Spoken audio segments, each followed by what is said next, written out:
What's up, guys, and welcome to another episode of Behind the Track with me, Jean, aka Saint Lucia.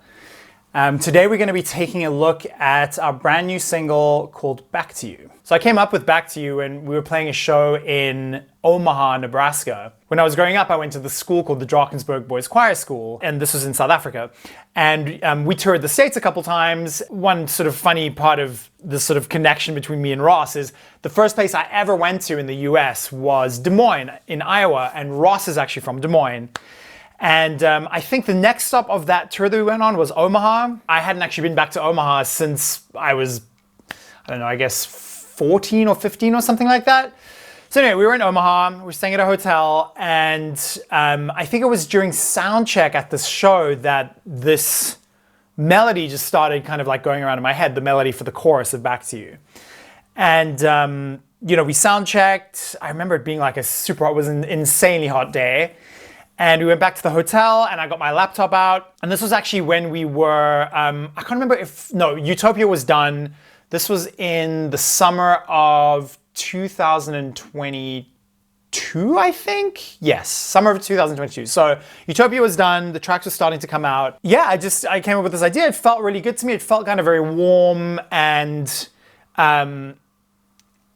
just very sort of like welcoming. It just had all the qualities of almost like comfort food in some kind of way, And it's funny because, I've spoken about this before, but there are obviously a few different sides of St. Lucia, but there are these two extremes that I'm pulled between. On the one hand, it's being pulled towards the sort of more experimental side, the side where you're kind of writing something, you don't know what it is, like you don't go into it knowing that it's sort of like a pop song.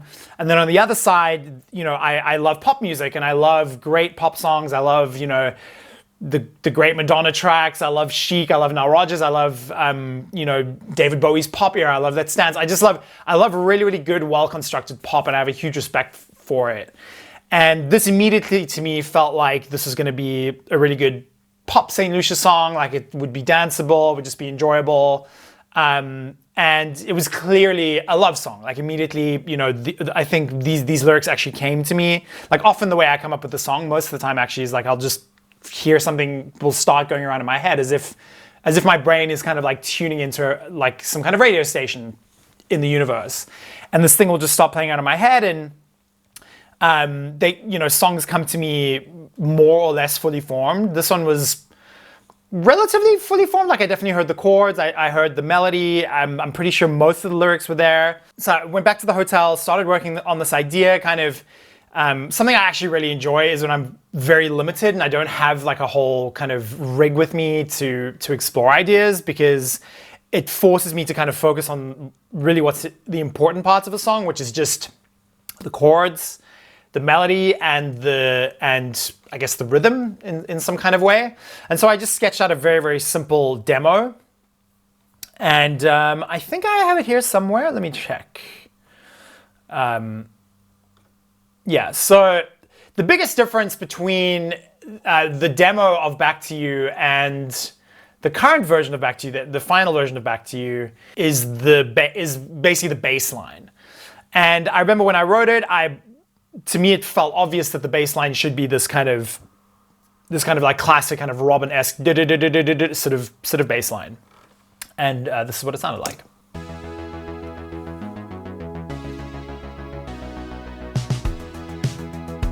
That's programmed drums. It's all just soft synths, basically. That's me singing into my laptop microphone.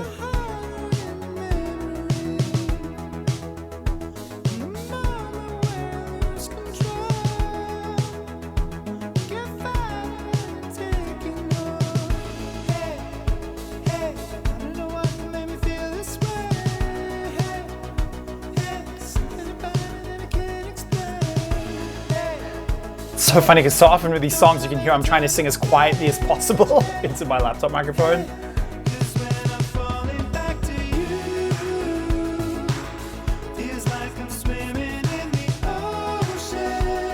But feels good, It had a really, really good feel to it, really good vibe.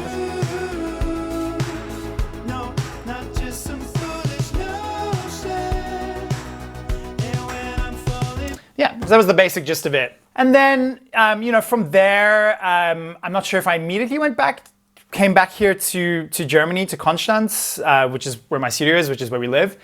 And I started working on it and just bit by bit over time, chipped away at it. But then at some point I just started feeling like something about it was not hitting me the right way, and it didn't feel sort of as danceable as it should. I wanted it to have more of a danceable quality. I was trying some kind of funky electric guitars. I was trying all these different things to bring in a bit more of kind of like a funky rhythmic element to the song.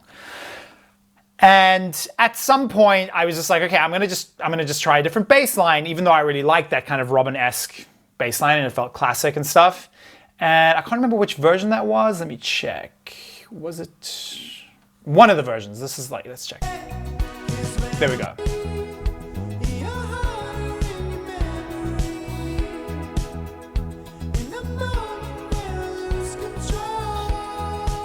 Yeah, so there we go.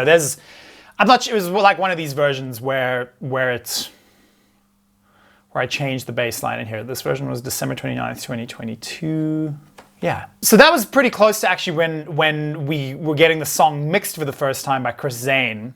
So the two stages of mixing it was basically I made a version, and actually it's so funny, with a lot of our new music, it's been this way that like a lot of these tracks were finished, this one included, mixed by Chris Zane, and then at some point I was like, I just through, I don't know, I guess fate or something, I met Jean-Louis Parker and Jonathan Dreyfus, who are the two wonderful string players who played strings all over our new record and new music. And I think it was just because, like, in the back of my mind, I was like, everything feels like it just needs to be elevated in some kind of way. And it would just be nice to have something new, like some new quality to the music that we're working on this record. I met them and we just started working on strings. And then this was one of the songs that we got strings on. So it kind of sat dormant, like, I can't remember, like, I feel like we kind of had a version of the mix for the song in in January of 2023. And then we recorded strings for it, I'm pretty sure, either in May or August of last year. And then since then, everything sort of came together once the strings were there. So there we go, that's it. And here you can see in this file, here we go, the strings was, so we recorded strings for it in May, basically when we did the string session in May. Okay, so here's the session. This is the final session before, just before, like you can see, finishing up, V12 finishing up.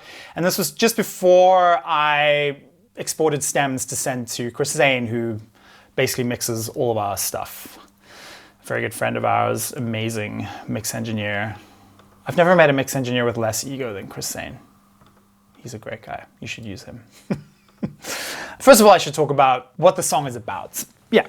I feel like the song is just in many ways a very classic love song that's not trying too hard to kind of be cool or be quote unquote interesting or anything. And to me, there's something about that. Like, I think, there is a certain kind of, in modern music, there's a certain innocence that we've lost in some way that, in many ways, things are always trying to be meta or trying to be interesting or, that's been done before, we're in this very strange time where it is true, like a lot of stuff has been done before. Like what else can you do to really make something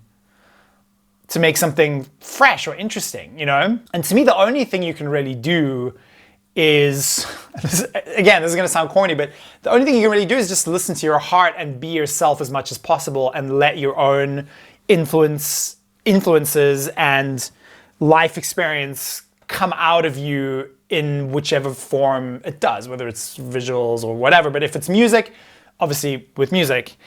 And in this case, it was clear, like these lyrics came to me, because when I'm falling back to you, it feels like I'm swimming in the ocean. That it's the simple truth, not just some foolish notion. So it's kind of talking about how, in a way, it is a self-aware love song in the sense that, like, I'm sort of aware that this seems silly, this seems cliche, and this wasn't me trying to be clever either. These are just lyrics that arrived in my head. And it's saying, when I come back to you, the person I love or the thing that I love or whatever it is, in this case, I'm probably talking about Patty or my kids or something. that it feels like I'm swimming in the ocean. Like, it just feels natural. You know, it feels beautiful and natural and refreshing and all these things. And it's just the truth, and I'm not trying to be corny or overly, I'm not trying to be sentimental, you know, but I think if you feel a certain way, you should say it the way that you feel it, you know, and if it is a little sentimental, and if it has been said before, like, no one, you've never said it before, you've never expressed it in this way. So to me, it was just that kind of thing where it's like, here it is, this is a love song, there's something warm and comforting and inviting about it. In a way, it's like a shepherd's pie, or a, you know, like a comforting dish, or just a warm hug, or just something that is undeniably nice and warm. And so in many ways, this is what the song is about. And I really wanted to explore that idea in every way possible. I wanted it just to feel the same way as the lyrics feel. I wanted it to feel like a warm hug, and for it to feel inviting and not trying too hard, and that it's not trying to be clever, and it's just, yeah, it's like an enjoyable thing, you know? Okay, so now we'll get into the session. So anyway, here's the session. As you can see, it's a lot of tracks. As per usual, we have almost 300 audio tracks. And here's all where I have all my MIDI and stuff stored at the bottom of the session. Yeah, and we'll start with the drums. So as you can see, Dustin Kaufman, our amazing drummer, recorded drums on this. And he did a great job, as per usual. I'll normally take his drums. Dustin's a great drummer, but I'll normally just go in and kind of, with any drum take, just sort of see, especially with a song like this where the beat has to be very steady, I'll go in and kind of check how the timing is of the drums and just maybe move a few things around here and there. You know, I'll normally have kind of a threshold of how far outside of like a given threshold a beat can lie, especially the kick and snare, like the backbeat. Hi-hat, I'm not worried about. I like the hi-hat to be a bit loose. And then just like if things fall within that threshold, like I think often actual quantizing drums like destroys something in a rhythm track. Even though I told you guys that for Love You Better I quantize it, somehow that worked. But often I feel like it takes something away. You know, it's like some kind of humanity or some kind of feeling, some give and take. So with this one, I just went through and kind of just pulled things around a little bit, depending, and I also talked about this with Love You Better, but if I know in my head that I want the drums to have a 4 on the floor kick with the snare, I'll normally get Dustin to not play the kick and the snare at the same time, because it's very hard for a drummer to hit both those things at exactly the same time. And so I'd rather just have the control over that at the end of the day. And so as you can see here, here's Dustin's kick drum, which is muted. Recorded at Mission Sound, of course, engineered by Oliver Strauss, who owns Mission Sound and is amazing. And here I just basically went in, and what I do is I'll create a sample track for the kick, and then I'll create another sample track for the snare, so I have the exact timing of the kick and the snare separately. Then I'll get rid of all the snare fills, so I just have the kind of wherever the quarter notes lie, the beat lies. And then I merge those two tracks. So I'll take both those MIDI tracks, I'll merge them, and then find whatever sample I want to use. And I'll normally try a few different ones. What we ended up actually using in the song is a kick drum that I got from the dance music artist Lindstrom a few years ago when we were working on a track together. And this is how it sounds. Again, this is not Chris Zane's mix. This is my working mix, so you may notice some differences. So there we go. There is the kick drum, snare top. Pretty good sounding, just snare just like that. A little bit of space echo slap. Just adds a little bit of kind of length to the snare. Some kind of, oh, here we go. This is just like some kind of reverb that I added. Let's see, what is it? It's probably, AMS. AMS reverb. I normally bounce these things out. Sometimes I just forget, I guess. And then the samples that I used to replace it, I had a lot of samples actually replacing the snare, because I wanted it to feel both like live drums, but also like, I think often in the setting of like a club or something, our ears have become used to hearing consistent kind of like consistent volume, velocity, kicks and snares. That's not always the case. Like it's a bit of a give and take, but in this case, you know, I basically made the velocities all the same, apart from maybe the fills. Then you can hear them here. I'll just stack all the samples up together. So that's the snare from Gimme the Night, actually. One of my favorite snare sounds of ours ever. Lindrum snare. Oberheim DX. RX21. And 909 snare. And then at the time that I was working on this in early 2020, at the end of 2022, I bought an Ursa Major space station. And I just had it for a couple months and it wasn't really working properly, so I had to send it back. And then I instead bought this and the vocoder that I have. So I bought the CR78 and the vocoder that I have, the SVC350. Which have been great. And the Ursa Major space station was cool, but it just, to me, something about it was like, you know, I feel like I can create a lot of these sounds with existing gear that I have. But I did record some stuff with it, and I got some, you know, does a very good, like, kind of non-lin, like a very short decay reverb, because I think what it basically does is it stacks up delays to create the reverb, which is similar to what I do with my Space Echo, like stacking up a bunch of different delays. Anyway, this is what the space station sounds like in the thing. Yeah, I'll just solo it like this. Yeah, it just has that classic kind of non-lin, pretty much like the RX21. Actually, let's compare them. So this is this. Okay, and then let's see how this sounds. I mean, that's a real snare. That's a bit different, but sounds good too. Both sound good, good combination. And then this, I guess, is just the MIDI of the... This is like a rare case of my session being a little bit disorganized. Naughty, naughty. Anyway, and here we go. Here's something else. So these are just MIDI tracks. Whatever. We'll just forget about these. Goodbye. Mute, mute. What is this? Is this weird? I have so many snare samples in this. I didn't even realize. There's like a bazillion snare samples. Anyways, so yeah, so there we go. That's, you know, just that. And then we have the hi-hat, of course. It's the hi-hat mic, which I want it to be quite quiet. I guess I used some phaser on it as well, which I'm pretty sure was this pedal. My Mooger Fruger 12-stage phaser, which I love.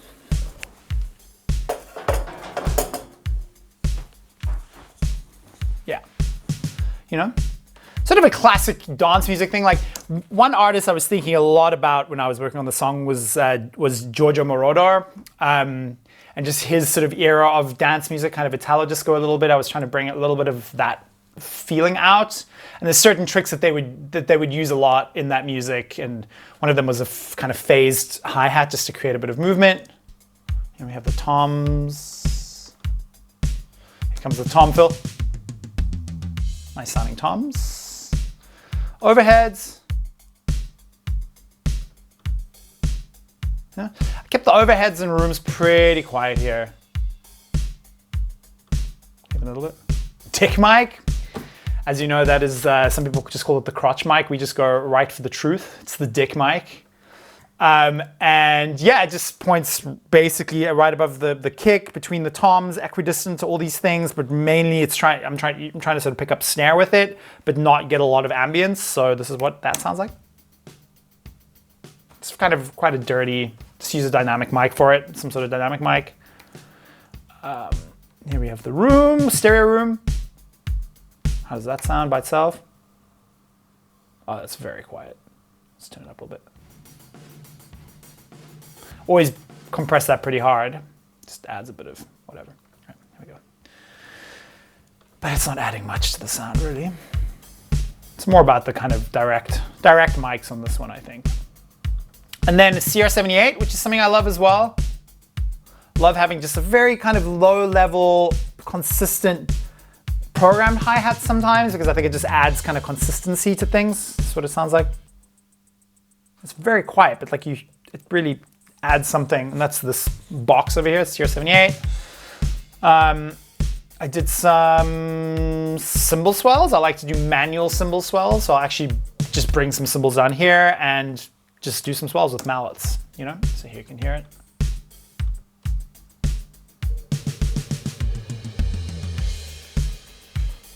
Just whatever, you know, I could pull in a loop of that, and sometimes I do, sometimes I'll just pull in one of my own. But there's just something about the memory of like having done all of these pieces myself that I just feel proud of myself for having done it. You know, I could have been lazy, but I wasn't, and I did it. You know, I set up the mics, got the cymbals from upstairs where we keep the drums, brought them down, manually did the cymbal swells for the whole song.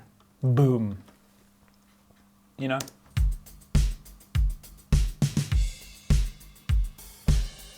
Some other cymbal crashes, because I think Dustin didn't do many cymbals here, but I just kind of wanted some extra thing.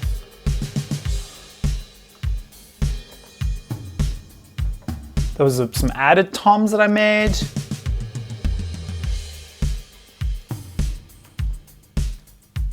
I always thought like Dustin actually played those, but he didn't actually play many toms in the, oh no, he did a couple things, but not many. I just felt like I needed it. Yeah. And then here we have something. What is that? That's probably, that became this, which actually in the end we didn't use. These kind of 808 claps, like that kind of thing, which I like to use sometimes. And then of course, claps, which is one of my favorite things in you know, in this, especially this kind of song. Almost any song that I make, almost all of them have claps.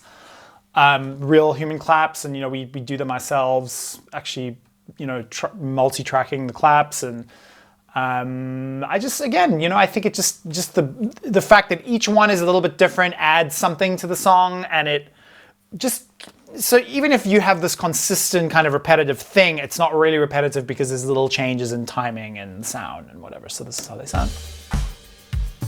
Just solo them for you. Great sounding claps. I think I double tracked, so I probably bounced these ones out and then really compressed them in some way and stacked them on top of each other. Tambourine hits, another thing I love.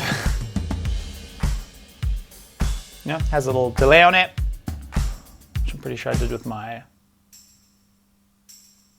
either Space Echo or H3000. I think at the time I was using more H. This was actually, I think, before I got my stereo Space Echo setup. This was probably H3000 delay.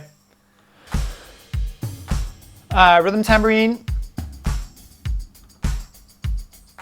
Probably Paddy. Shaker. A one shaker to the right. Yeah. Just like a lot of rhythmic elements here, you know? Of course, cowbell. I just always think it adds something. Like I'm like, okay, this is so silly, but when I do it, it really adds something. You should try it in your next track. Okay, here we have Guiro as well. I just love, I mean, I'm sure you guys have realized this already, but I love like a percussion section. Like I just feel like it adds something.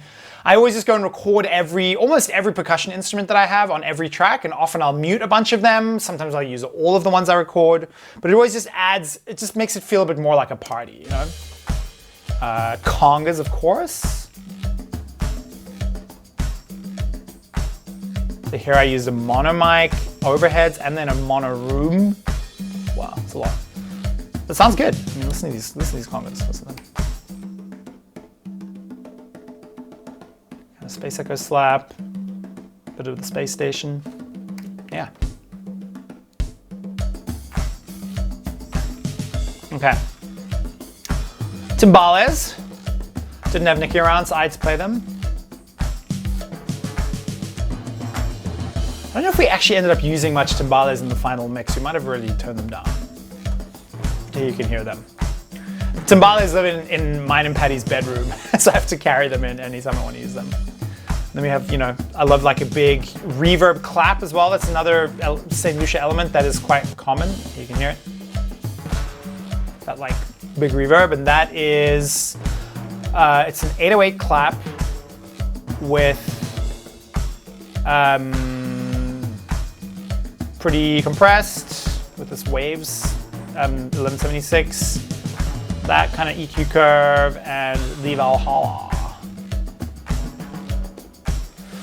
Okay, and then I did some spoons. This is like a really difficult but fun, when you can get it right, percussion element that I love to do. It's like you put 2 spoons on top of each other and you kind of shake them so that the bottom of the spoon kind of clack, clack, clack, clacks on the other one. And then this is the sound you get. And it's actually good to keep them not perfect because it just does something. And in the track, it just kind of, it's just like in there. So yeah, a lot of percussion in the song. CR78 clave as well, which I love. Which I love with the bit of spring. Like, listen to that.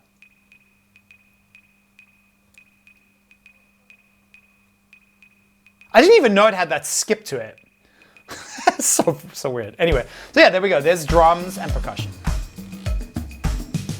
Sounds pretty good to me. Oh, and then there's also a bell tree, which actually lives on top of this closet. Here, I'll just let you hear it. I like to use a stereo pair of microphones, just kind of like have it go across. Oh no, actually this is mono and I manually panned it. I'm just lying to you guys. It's just all imaginary. And here we go, bass guitar. This is the direct, so I do line in, then I reamp it through my Ampeg bass amp, which is here. Bit of space echo on this one, a little bit of slap, I think. Let's hear it. Just solo it. So there you hear it. And there's the fuzz, my H3000 fuzz. Yeah, I'll normally just try sending things through a few different of my outboard things just to see if it adds something, and then sometimes I don't use it, sometimes I do. So the interesting thing in this song with the bass, that's something I don't often do, is the bass line in the chorus and the bass line in the verse are different, like significant, like the rhythm is significantly different. And that was just something, I don't know if it immediately came to me or if it took a bit of experimentation, I don't really remember, but you know, the verse bass line is bum, bum, bum, bum, bum, bum, it's this.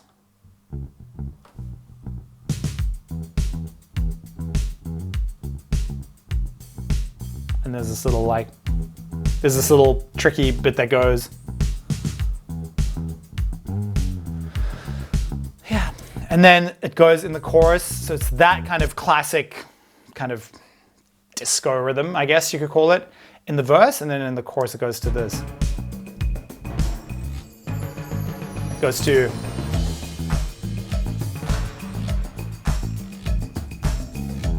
Just felt like it needed to change, and that just felt kind of, I don't know, it just felt right. I can't really explain how I came up with it or how I arrived there, but that's where we ended up. And then of course we have big synth stabs, which is my Prophet 10, which is right here. You guys can't see it, but it is right here. You know, 2 octaves, low octave, high octave a bit lower in volume than the low octave, space echo, dimension D to give it width. All of this is phase aligned. I use auto align to phase align things. And then we have Juno chords also doubling it. Ooh, Juno's actually a lot louder than the Prophet, but that sounds so rich together, you know? I mean, just that by itself sounds really good to me. There was a Mini Moog ARP. Did I end up not using that? I'm sure that there was an ARP in there in the end. Wait, let's just hear it, because I don't know why this is muted here. Oh yeah, no, we definitely used that in the end. Yeah, Mini Moog, Model D over there. Oh, another thing I forgot about with the bass. Actually, in the final version, there were some things I added in the end that aren't in the session. This often happens that I'll send things to mix and then I'll hear the mix and then want to add something. So I actually added a Mini Moog doubling the bass guitar, like a Mini Moog bass doubling the bass guitar. I think from the second chorus or something, you can sort of hear there's a bit more low end, but it's not in the session, so I cannot show you, sorry. So, you know, so one thing I love to do with arpeggios like this depending on the sound. Like not on every song, like on Give Me the Night, I didn't do this, for example. But I just love to have a plugin that pans things around a bit. So it kind of just moves. I think it's good with certain things to have certain things very consistent, but then have certain things that kind of move around a bit, you know? It just creates like a bit more interest in your mix.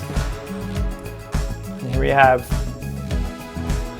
and then, so there's that ARP, and then there's a second ARP that's slower. It's basically the same thing, but half the speed. And that is played by my CP70. And also these guitars down here. Yeah, there's like a electric guitar kind of ARP thing doubled with acoustic guitars, which is a very classic trick again. Anyway, let's get through this stuff. This is now getting longer than I thought. Okay, so so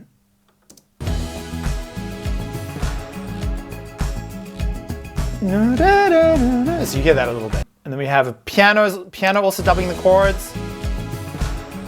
So the piano by itself.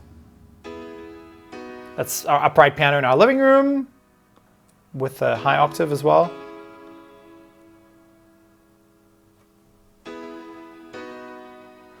Yeah, and I always record a bit of the room and just two AKG 414s close mic on the piano.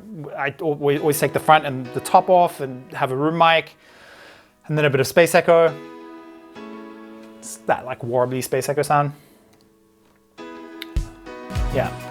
And then another thing I did in the song that is like a very kind of Giorgio Moroder trick. I'm not sure if he originated it, but I think there's so many Giorgio Moroder tracks that have this trick in it, is I used my vocoder, I sent the drums to my Roland SVC 350 vocoder and used my Selena string ensemble to create like an extra rhythmic track. And this is such a cool thing. Like if you're ever looking for a way to add more rhythmic interest to a track, try sending the drums to a vocoder with the chords of the song playing. And you can obviously do something else totally way more creative, but this is a trick that to me, I try on most songs, don't always use it, but for some songs it's perfect. And in this song, it was really good.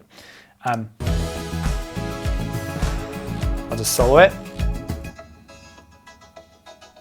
This is the drums, the Selena string ensemble, with a bit of space echo to create a bit of extra rhythm.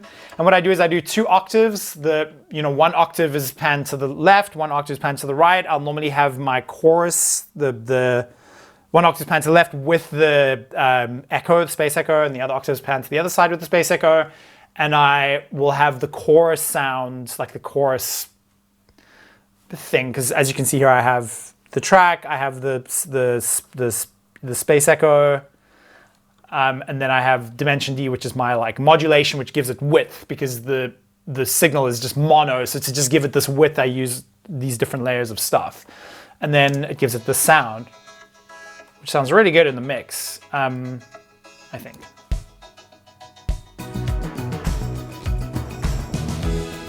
You know, it just has this kind of like fun little vibe. Get rid of Pan Man. They had a bit of tremolator as well. Oh yeah, so this has a bit of like sidechainy kind of vibe to it, but not too much. I'll also have my whirly doubling the chords.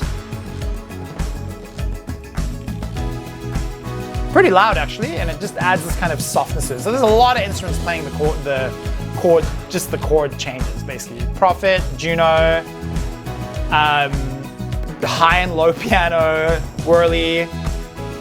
Yeah, and it's not, I don't always have that many things, but sometimes I'll just be like, I just feel like something in the back of my mind will just be like, I have to try this. So I do it, and then I always check if it works, if it adds something, and if it doesn't, I mute it if it does.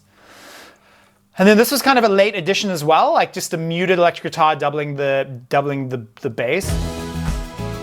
And here it's muted, but I'm pretty sure we use it in the final mix. Like, I think we might have used just one in the middle, like same place as the bass. Yeah. And then this is a little kind of magical lead sound that I added with my Prophet 10. Just this kind of magical vibe. Beautiful sound. Solo it. You can see it has a few different effects on it.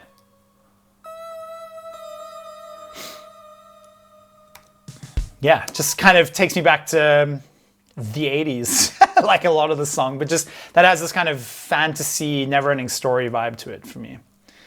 Here at the end, there's like a little marimba thing that's added. I kind of stole this from Call Me Up, if I'm being honest.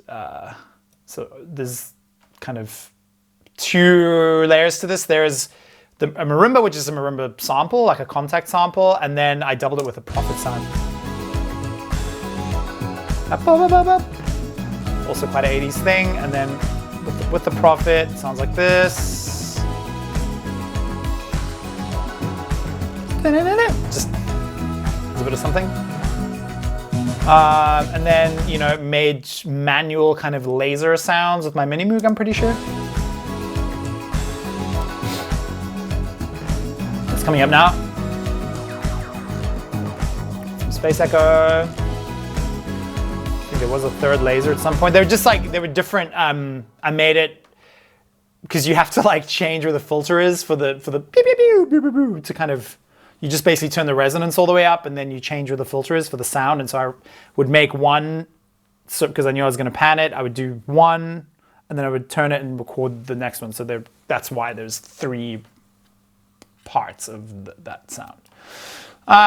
Wind, with synth wind, it's a thing. And I like to do those wind sweeps manually as well.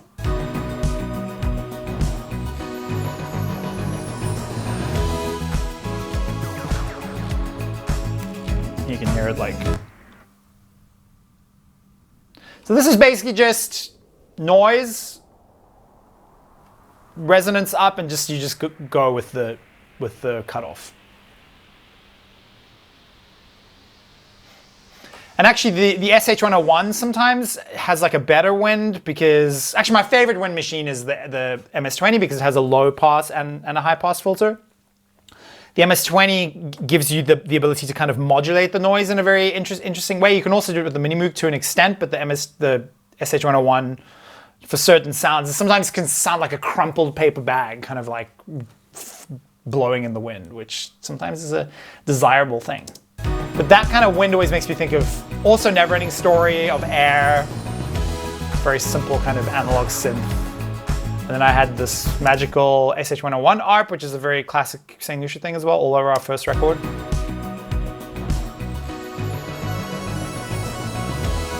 It's very low in the final mix, I think, but it's just using the arpeggiator of the SH-101 and just kind of changing the rate and the filter cutoff, basically, is what it is.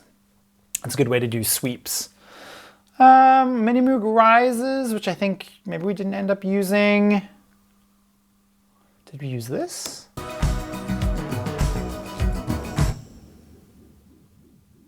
Yeah, that's just like a... At some point when I'm working on a song, especially one like this, I go through a phase of just like, okay, now I'm gonna just add effects. Like when the song feels like it's pretty much done, I'll go and like, okay, I'll add some sweeps just to give it a little bit more detail, but a little bit more ear candy. And these are the kinds of things that I do, is just like making this kind of a sound. And this, I think I used the panning thing in the H3000 to do like an auto pan, but changing the rate, you know, that just adds something in there. The Crittering Guitari pocket piano,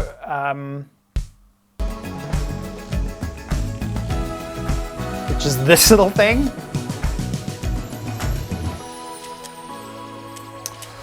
Fun little guy, and that sound is.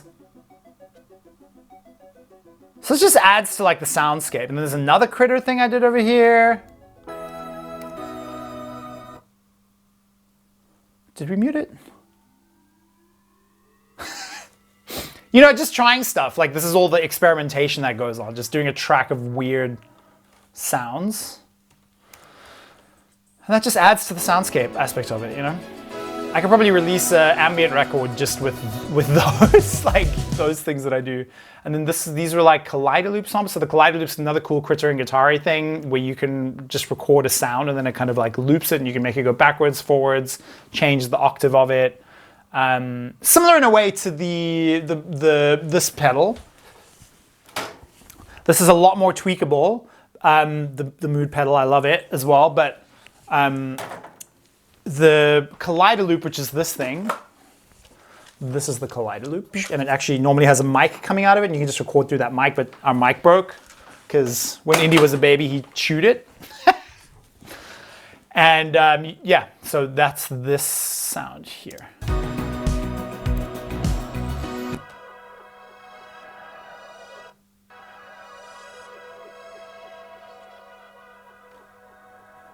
Yeah, so that's basically the way I did that. And I'll often do that. I'll just take a section of the vocal and I'll record it, put it into the collider loop, and then I'll just find like a cool, like a different kind of pitch for it that feels more, that just feels like it works over everything. And then I'll do that. Yeah, and then I record it in and kind of tweak it and pan it around and stuff. And then of course B3, 2 octaves of B3, which I think, pretty sure this was recorded at Big Mercy. I'm pretty sure we use it in the end, even though it doesn't look like it's in here. You know, with a bit of space echo.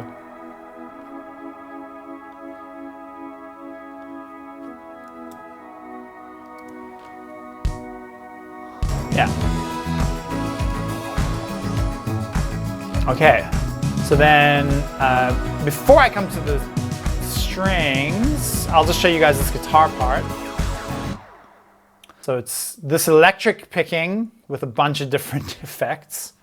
Line in, space echo, 2 amp mics. It was like a low and a high octave, I think, that I did.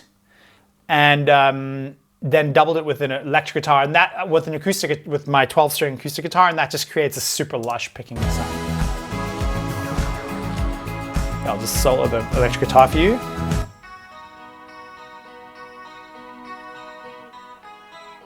So it is just 1 octave. Maybe there's a little second octave tucked in there. And then doubled with this acoustic guitar.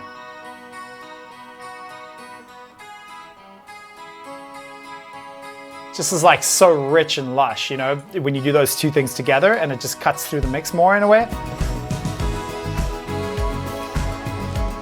Yeah, there we go. And that's all the instruments. And if that wasn't enough, then we added strings. And here we go. Here are the strings. I'll just, I guess, show them all to you together.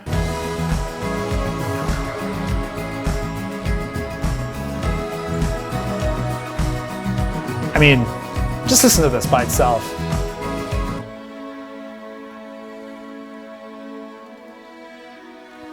I mean, incredible.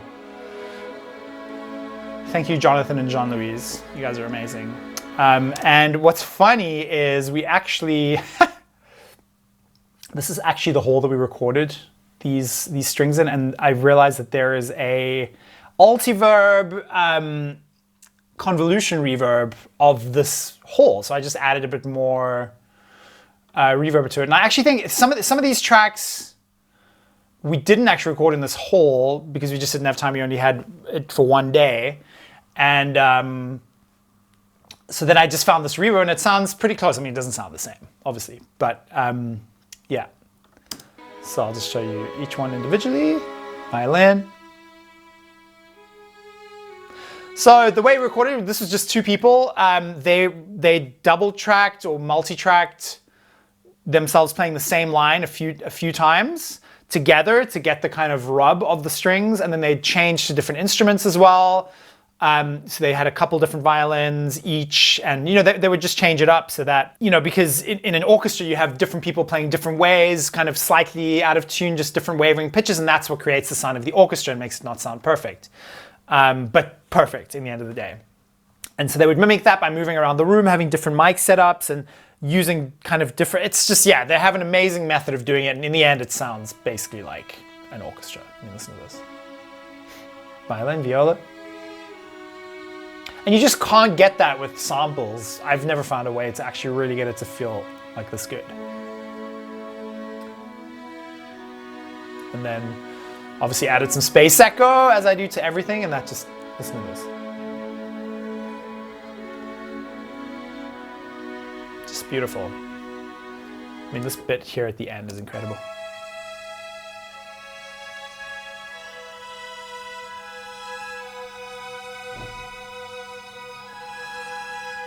I mean, gorgeous. Anyways, so I won't go into as much detail with the vocals as I normally do. You know, just for in the interest of time, because we're already pretty deep.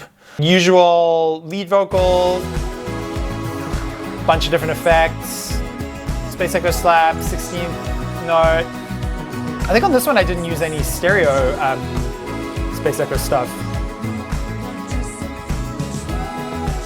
But it seems very quiet.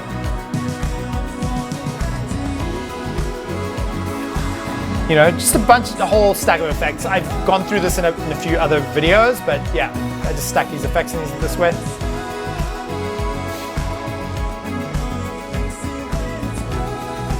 Lead vocal double, and then I think I had 2 more doubles in the chorus.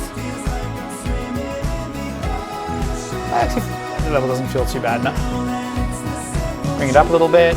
I wasn't really focused on the mix of the track at this point. I was just kind of like getting it ready to send out, so the mix isn't great, but you know, and then we have harmonies. And then Patty doubling the lead, of course, with space echoes. Everything I record at least one space echo and just tuck it in, you know, so everything just has some space echo on it.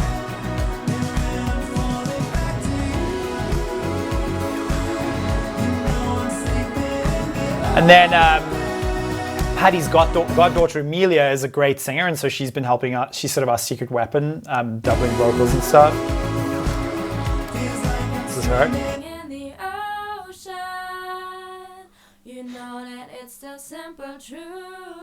Yeah, so she just adds a whole nother vibe of like a different person.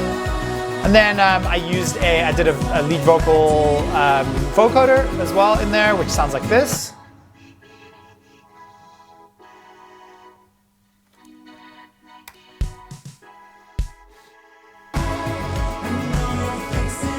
Yeah, so that's the whole track. I mean, I know it's a lot of stuff, it seems ridiculous, but this is part of my journey, and this is how I get to the final result, is just trying all the ideas that come into my head, you know, feeling it out, muting some things, taking some things out, building a kind of wall of sound or like a ambient soundscape over this period of time, and